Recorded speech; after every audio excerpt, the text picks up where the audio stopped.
महात्मा गांधी ने सस्पेंड किया तो क्या हो गया, कैदियों को तो रिहा कर देंगे।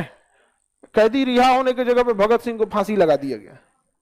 पता नहीं था किसी को, जब फांसी लग गया तब पता आया कि भगत सिंह को तो फांसी लग गया।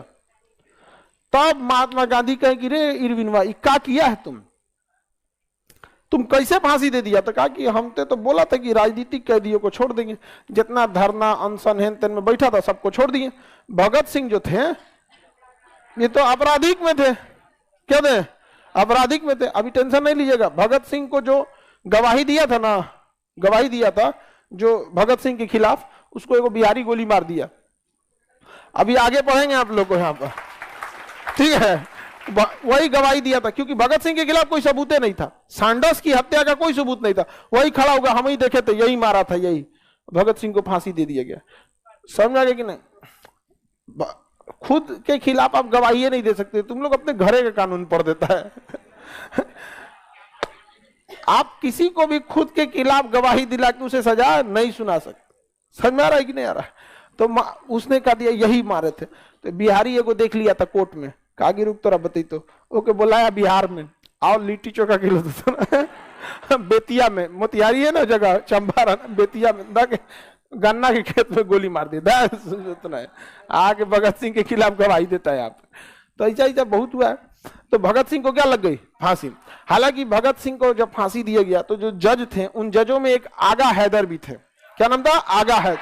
आगा हैदर ने तो पूरा अपना फैसला लिखा है भगत सिंह के फेवर में, समझ में आया कि नहीं? लेकिन जजों को फांसी देना ही था। एक बात समझिए, 1931 में लगी थी फांसी किसको? भगत सिंह।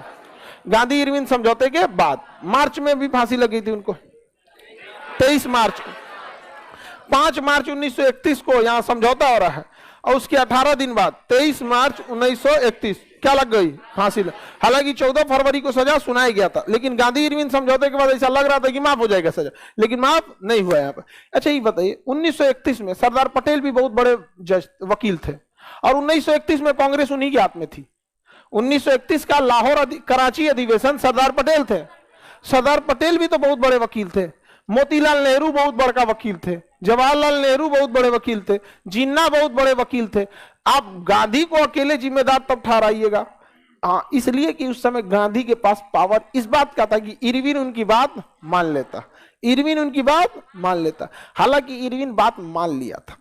आप इस चीज को भी समझिए। आप अगर गांधी को देखिए, नो डाउट यहाँ गांधी को, हम लोगों से अगर ऐसी गलती हो जाए कि अपराधियों को छोड़ने की जगह अगर कोई लिख दे कि राजनीतिक अपराधियों को छोड़ा जाता है, तो हम लोग ऐसा गलती कर सकते। एक वकील ऐसा गलती करेगा?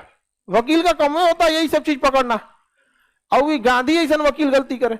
रियलिटी में गांधी जी हिंसात्मक चीजों को ज्यादा पसंद नहीं करते थे, लेकिन किसी चीज को पसंद न करना इसका मतलब ये नहीं होता है कि उससे नफरत करना। समझ में आ गया कि नहीं आ गया? आपको अगर देखिएगा कोई चीज अगर नहीं पसंद है